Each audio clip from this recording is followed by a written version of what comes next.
I guess that medication they put in the Kool-Aid is working. Can we get some of it? Yeah. You might need it today, Paula. I do. I'm a little nervous. Paula's doing something very special today on the show. I'll tell you about it later, though. I'm going to just tease them a little with it. Only you could set me up for this. And she's doing it completely clothed. That's what's new. Hello and welcome to The View. ABC News senior legal correspondent Sunny Hostin and Fox News analyst Jedediah Bila are back at the table. Okay. We usually talk about the debate off the top, but we'll do that in a few minutes. I want to talk about this guy. Okay, this guy, Jeremy Weeks, his name is. He's called the hot felon. Look at his picture.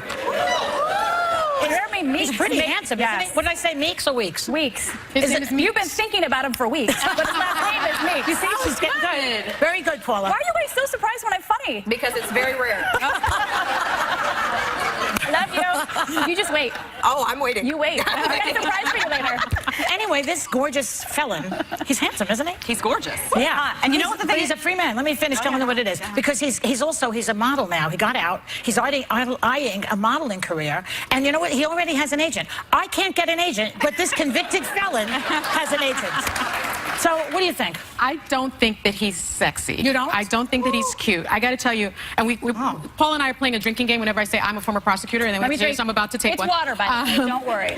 You know, I've met a lot of felons, right, as a prosecutor, and I've been in the federal penitentiary visiting with cooperators, and his teardrop tattoo rang a bell for me. Now, listen to this. It could either be a gang sign for carrying out a murder or relating to time spent in prison, or when a person has lost someone close to them, and then they fill it in when they get revenge. And he also has the word crip on his right forearm. See, now that just makes him even more attractive to some women. Oh, yeah. What you just said makes him even hotter. Am I right? Really? A lot of ladies like the bad boys. So you see a guy like this. I'm not a fan of the bad boy. I like the good guys. But, I mean, this guy is really hot. And he's been they've been saying letters in prison from all of these women who want to date him. I know. And it's amazing, though, in this society, if you're gorgeous, you get glorified. This guy was even labeled if you're ugly. One of the most violent criminals. And people are like, it's all right, I'll take my chances. You know, 3 years in prison, in federal prison. If you get a 3-year federal prison sentence, you are a bad boy. He told reporters after he was arrested, though, that he was a gang member. I hate to break it to you. I know that's going to be an even bigger turn on for you, Joy, but he is married and he has kids. He's off the market, okay? Can we talk about the fact that someone's getting out of jail and getting a job and it's going to work for him? There is a rehabilitation to it. Right. Let's just break it down and saying, you know what? Good for you for getting something that's on the other end of the spectrum and getting a job. That is true. That is true. And he's not the only handsome person in prison. There are lots of handsome and very beautiful people in prison. But you know what, Raven? The ugly ones, the Menendez brothers, one of them got married. Charles Manson was engaged at one point with a swastika on his forehead. They still want him. Love for everyone, Joy. Yes, Which, by the way, could use a little Botox. It's starting to droop. Go ahead. I think that people that are not in prison or haven't gone through it forget that those are still people. Those are still people that went through something. They deserve love. They deserve connection. They deserve a little bit of attention. I'm just saying he's hot. That's all we're saying, is that he's hot. Nobody's saying he shouldn't have a shot. Oh, I'm sorry. I feel as if sometimes people say that. Sometimes people like, you know, he's a gangbanger. He shouldn't be able to do this. But there's a lot of gangbangers in our music industry. And roaming around the streets right now, not gangbanging anymore. You think he's hot? I think he's very sexy. You're going to judge somebody just because of the tattoos. That could have been their previous life. That could have been their life. Teardrop. Okay, speaking of sexy, who watched the Democratic debate last night? Those two, huh? Hot. Love Bernie. Okay. Because last night in Florida, Hillary Clinton and Bernie Sanders went after each other like Kim Kardashian and Bette Midler, in case you missed it. Hillary surprised a few people with this admission. Watch. Only 37% of Americans consider you honest and trustworthy. I am not a natural politician, in case you haven't noticed, like my husband or President Obama. So I have a view that I just have to do the best I can, get the results I can, make a difference in people's lives, and hope that people see that I'm fighting for them. So what do you think? Did it help her or hurt her? I think she's trying to come off as a regular gal. I think she's looking and saying, this is the year of the non-politicians. You see Donald Trump. People think of Bernie Sanders as a non-politician, even though he's been in there forever, because he has that demeanor. I think this is her way of saying, you know what, I may not be so good at this debate stuff. I may not be so convincing. I'm not so great at the game, but I'm great at the policy, so look at me. But the problem is when you look at Hillary Clinton, you think of a typical politician. Most people do. Why? Because she has that demeanor about her. That's why young people in particular, are flocking to Bernie. See, I thought differently. I thought she was saying, maybe I'm not as charismatic diplomatic as these other Yes. people, but I'm sort of this policy wonk. And for me, I want the president of the United States to be smarter than I am. I want them to be diplomatic. I want them to be cool under pressure, and I want someone like that. So I thought that it was very real for her to say, I am not very comfortable being in the public eye. I to Margaret Thatcher, you need to lighten up, Margaret. Or Merkel. Really, or Angela Merkel. These two women. I have a problem with everybody still saying that she's untrustworthy, and I said this in the meeting, and I want to say it out here. I feel like there's this stigma since the beginning of human race that a woman is untrustworthy. It starts in the Bible. It goes through Adam and religions. Eve? Eve, not Adam, just Eve, because No, Eve but is the reason stuff happened, supposedly. Didn't she make him eat the apple or something? She didn't. Come on now. So I feel like there's always a stigma for women, no matter what country you're in, because I even hear that, you know, in the workplace, managers are less likely to believe female employees are using flexible work hours. I don't think it's just the stigma, though. I mean, I agree with you, you know, in terms of maybe in the Bible, women take the flak. And I think there is a double standard in politics, but I think with this, I mean, she's still under investigation by the FBI, and I think that's why that number is so low of people that don't trust her. But a lot of people think she is qualified to be president, but they don't trust her. But she's explained many times. She's explained many times what the situation was and why they're coming after her and what retroaction, the retroactive effect of it. But I think that's a problem. Get over it already. And also, if you look at the stats, only 27% of people believe Trump is honest. Yet he is the presumptive nominee. That many? Wow. 27. That's actually higher than I thought. 27%. Only 20%, 7%. We have to take a break, but we'll be right back with more Hot Topics. To catch a cheater. Could you be missing telltale signs your man is messing around? Tomorrow, it's Whoopi's birthday bash, and everyone's partying at the...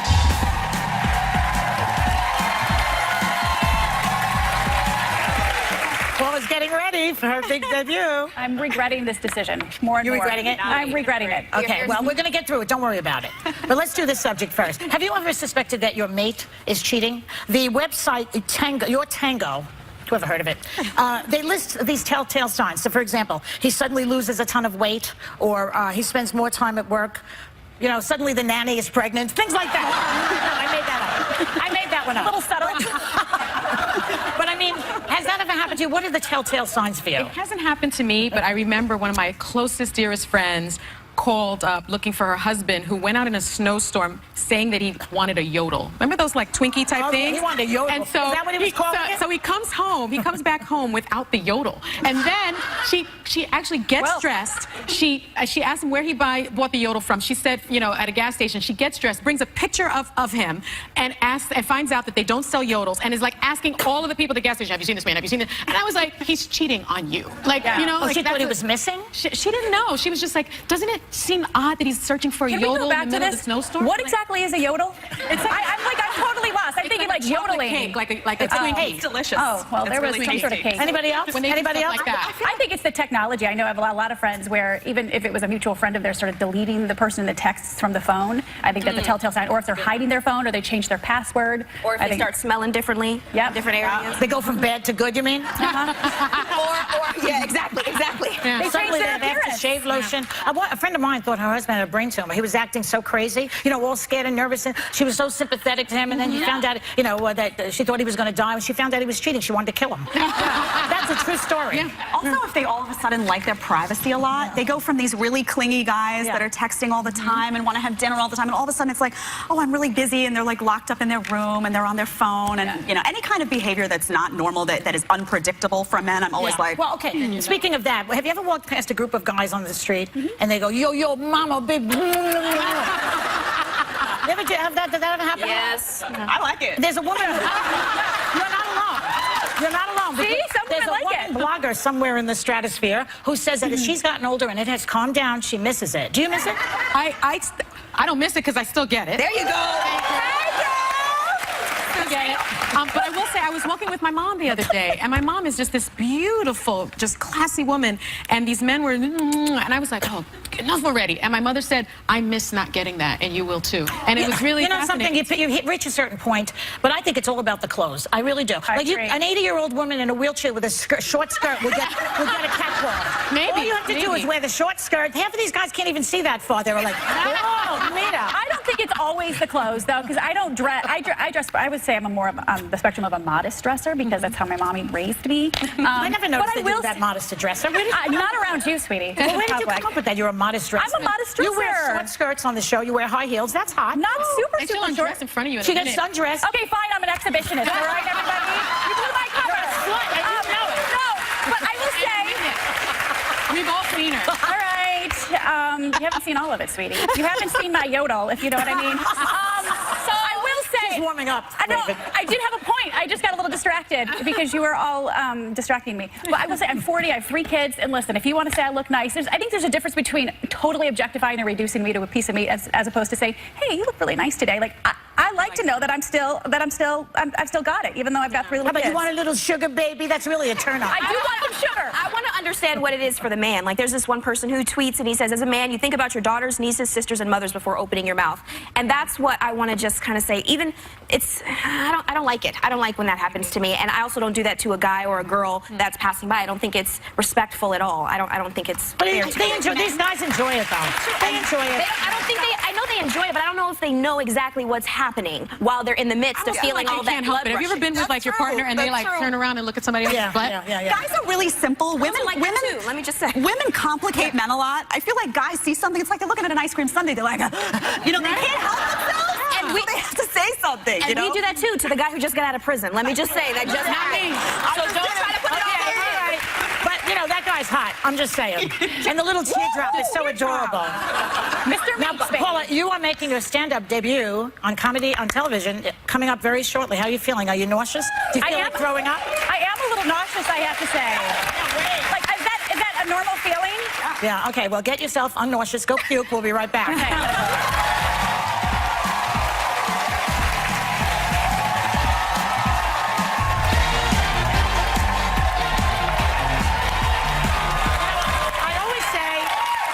Leave the jokes to the comedians, right? But I can't get Paula to listen. She wore me down so much, I went on a mercy mission to help her watch. When Paula tries to crack a joke on The View, we don't spoon, we fork. Bad joke?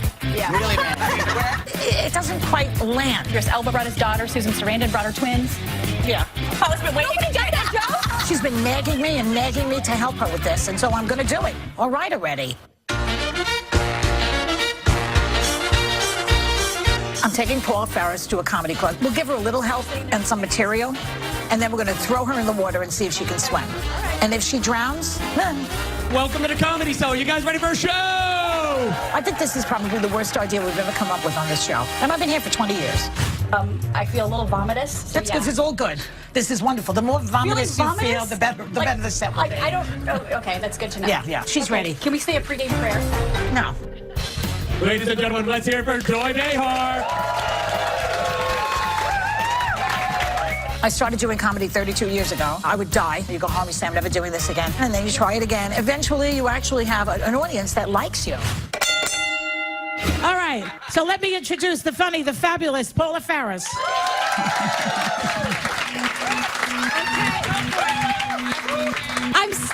I'm regretting this decision. How many of you love brunch?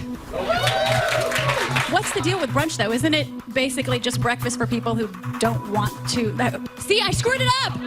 Try it again. It's breakfast for those of you that want to sleep through breakfast. Let's just call it what it is. It's not brunch. You just don't want to get up, right? Was that funny? I felt sad for her. I feel like that little airplane going, ooh, and then it crashes. Did I just crash? I have to say, like, when you know that the joke doesn't land and when it bombs, it's an awful feeling. Awful. Like, I kind of wanted to kill myself. I thought that you weren't terrible for the first time. Really? Yeah, it was pretty good, actually. You have to come up with your own stage persona. We have to know, who is Paula? Who am I? I'm in awe of your confidence already, so don't worry about it. Round 2. Okay, go get him. You know, my husband and I do make it a point to practice our faith at home. For instance, when we moved into our home a couple of months ago, we christened every room. We're all familiar with that, right? I'm funniest when I talk about sex. I'm a newswoman, but I have needs, okay? So last week I was in bed with my husband and I screamed, "This just in." Joy?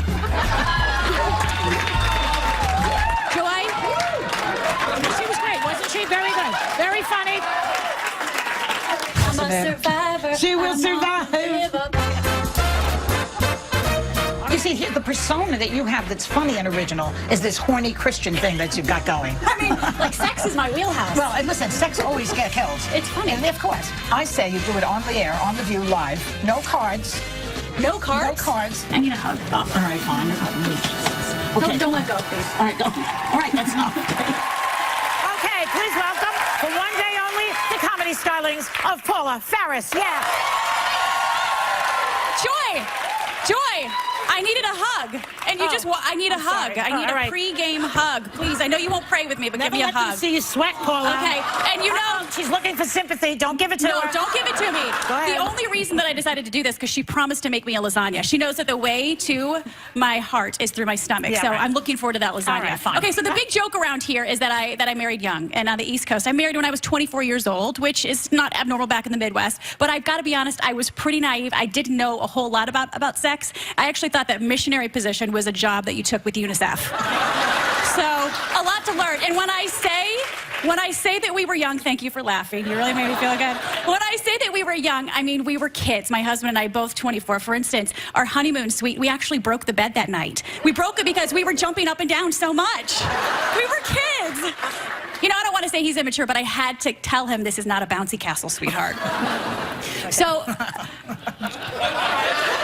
Always go out on a big laugh. I'm going on a big laugh, that's right. Okay, so the other joke, we like to say it's a drinking game around here. Anytime I mention faith, family, that I'm a journalist, or that I worked in sports, you can take a drink. So everybody, take an imaginary drink right now. I love sports. It was a big week for sports. Peyton Manning announced his retirement. You guys know that Maria Sharapova got in a little bit of trouble as well in the Aussie Open. And I've got to say, I worked in sports for 10 years, best time of my life.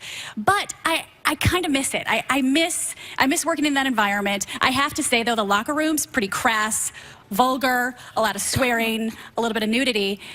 Actually, when I think about it, though,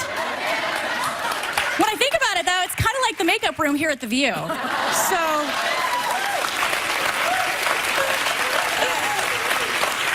All right, so who here has kids? Raise your hands.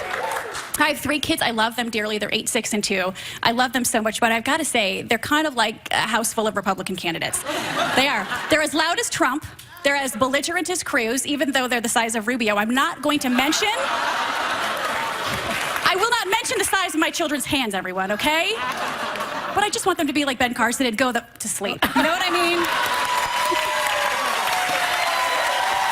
Very good. Thank you. Great. She was great. Now you and the felon will have an agent before me. Okay, give it up one more time for the fabulous Paul Faris. You were terrific. Now,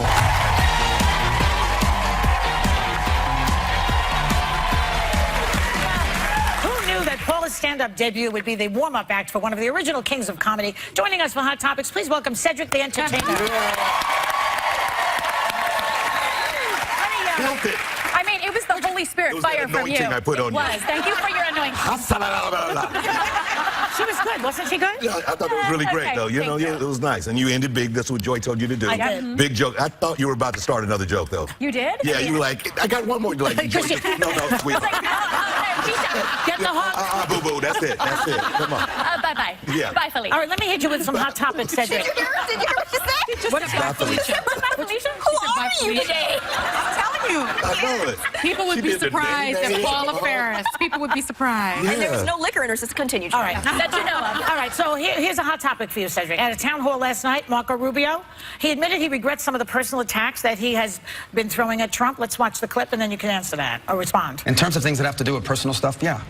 You know, at the end of the day, you know, that's not something I'm entirely proud of. My kids were embarrassed by it, and I, you know, if I had to do it again, I wouldn't.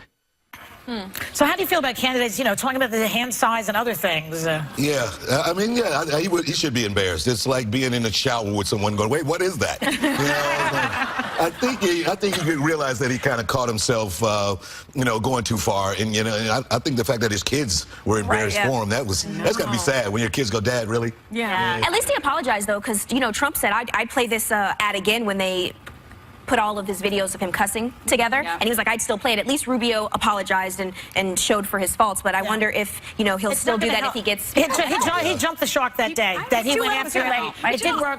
I don't know, maybe I'm the lone wolf on this, but I thought it was kind of cool that he went after Trump. I know that Trump has sort of been in the gutter when he's doing that, but it was entertaining, it was fun to watch, and what was more fun to watch was Trump's reaction. He did not like it. Did you see it? He did not like it. Now, that's the thing. You can't back down from a bully. Like, once you attack him, you can't go, oh, I'm sorry. That's true. Know? That's like, now he's going to, you know, Trump will just keep attacking you after that. Don't you find bullies are always the most touchy and sensitive? You can never say anything to them. Exactly, yeah. This spray tan will just come off his There's a mother in Toronto. She had her son and his girlfriend living in her basement apartment rent-free for over a year, okay? And then she started feeling unappreciated, okay? Well, first of all, she asked the guy to do something for her, and he said no. He wouldn't do it. On multiple occasions. Her son. She has her son. Her son, right. Yeah.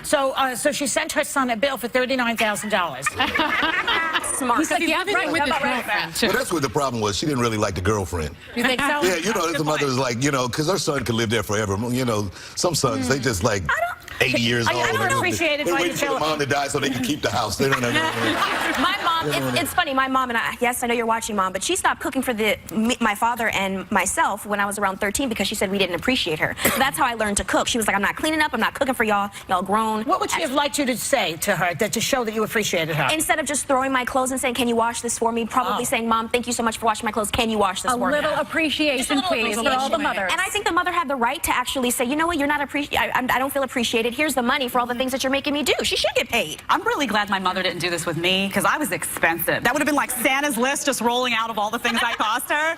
But I mean, I get where the mom's coming from. I feel like kids need to be appreciative, but I also feel like if you're a parent, you got to go into it knowing that kids are kids and it's your responsibility to kind of take care of them and hopefully you get a thank you. They're all take Don't take care of their kids. I started working at 3. Let me know. It was a family effort. She'll take that bill. She'll take that bill back when she realizes that he tried to do a second mortgage on her house.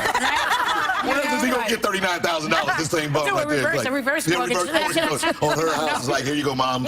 I know, earlier in the show, we're talking about men going, yo, yo, yo, yo, yo, you know, on the street. Like that, That's exactly how they do it. They do.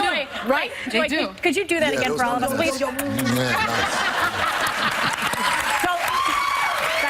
So, first of all, have you ever done that to a woman? You know you have. Not that way. Show the world. Show the world. Let's see how.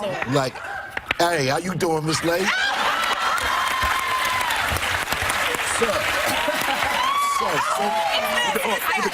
I think, yeah, it's the arm grab that's probably intrusive. No, I enjoyed that. I enjoyed it. I know that one, though. Well, you're assuming that you're close enough to touch her. Usually they're in a sewer or something. And they're yelling. It's the same thing. Hey, yo, Ma. Hey, yo, Ma. You looking real good, Ma. I swear. What's good? What's good? That's what There's a violinist named Yo-Yo Ma. Did you know that? Poor guy. He must be very upset. Listen, you're the spokesperson for something, for Step On Up campaign. Tell us what that is. Oh, Step On. My dad has type 2 diabetes, and I wanted to get the message out. It's another condition that comes with diabetes, diabetic nerve pain, which people don't know that if they have diabetes, they can have this burning, aching pain in their hands and their feet, and they don't attribute it to their diabetes. And so we thought it was important to get this message out. So, you know, I'm with the American Diabetes Association, and we have this campaign called Step On Up, and we want people to go and if you have diabetes and you think you have this condition of the diabetic nerve pain, you know, talk about it.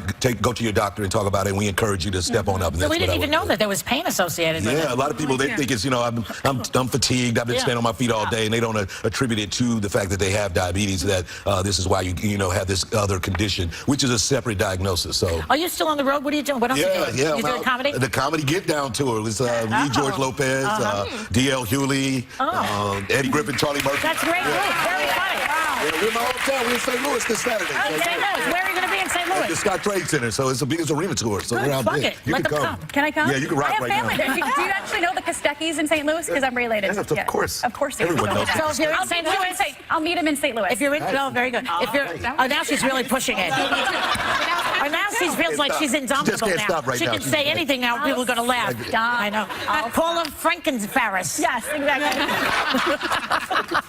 No, she was really funny. Well, you know, I taught her. Yeah. Okay, thanks to Cedric the Entertainer. See him in The Soul Man on TV Land March 30th and in Barbershop 3, The Next Cut on April 15th. He's a busy man.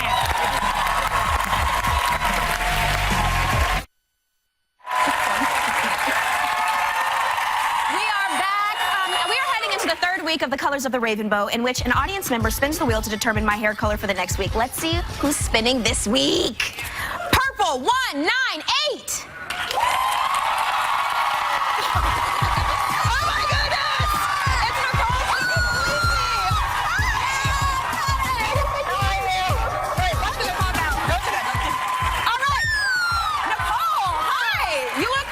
Girl. So do you. I love your hair. Okay, spin this wheel. Spin this wheel. You ready? Is it heavy? It's not heavy. Do your thing. Use those knees. Ready? Go. All right.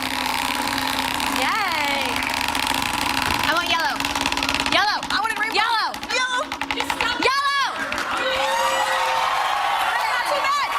Let me tell you what you've won, Nicole. You've won a View mug. Love it. There you go. Come on. Let's go to the table. So, next week, this is all for you. Next week, I'll be sporting some type of orange hair color, and as you guys know, we love to include you. Love it. We'd love to include you all online, so if you don't mind, post your favorite pics of you and your orange hair on Instagram, Facebook, or Twitter with the hashtag Ravenbow, and it could end up on the show. How are you? I'm doing good. I'm pretty busy. Yeah? In the audience at the View, so it's fun.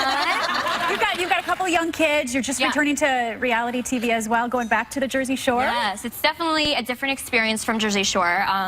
Jersey Shore was just like my party scene. It was like I was single, I was young. So now I'm returning to reality. I'm going back down the shore, and I'm with my husband. We're restoring the shore from Sandy. So we're trying to just give back as much as we can. And flip houses. I mean, everybody's flipping houses, so we kind of wanted to jump on the bandwagon and try it out. It was just a fun experience. I heard that Snooki is dead. You don't want to use Snooki anymore. Yeah, just because I'm not the same person I was on Jersey Shore. And when you think of Snooki, you right away think of the party girl from Jersey Shore. Now that I have 2 kids and I'm married and kind of planning on a 3rd kid, I mean, Snooki's just not really alive anymore. So.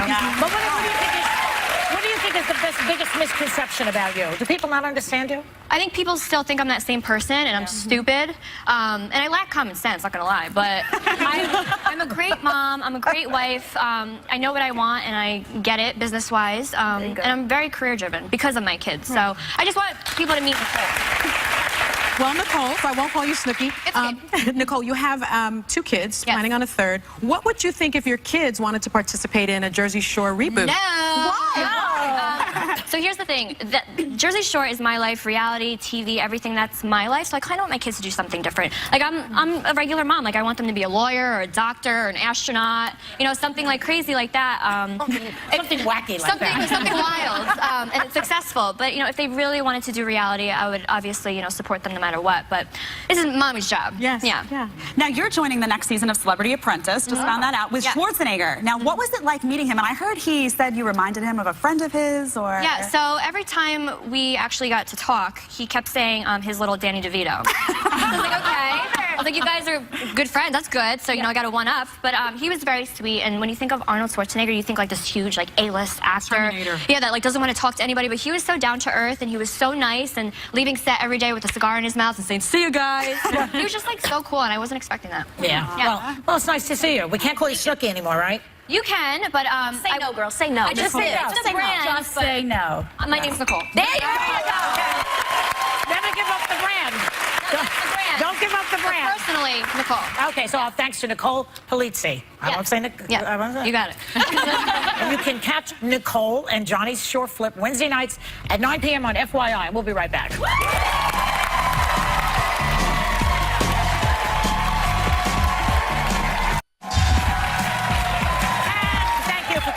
We are streaming live at abc.com/The View right after the show. And Snooki is, Nicole. You'll get used to it. I'm going to call you Snooki. I like Snooki. I think it's cute. Okay, yeah. Anyway, she's sticking around for it. And have a great day, everyone. Take a little time to enjoy The View.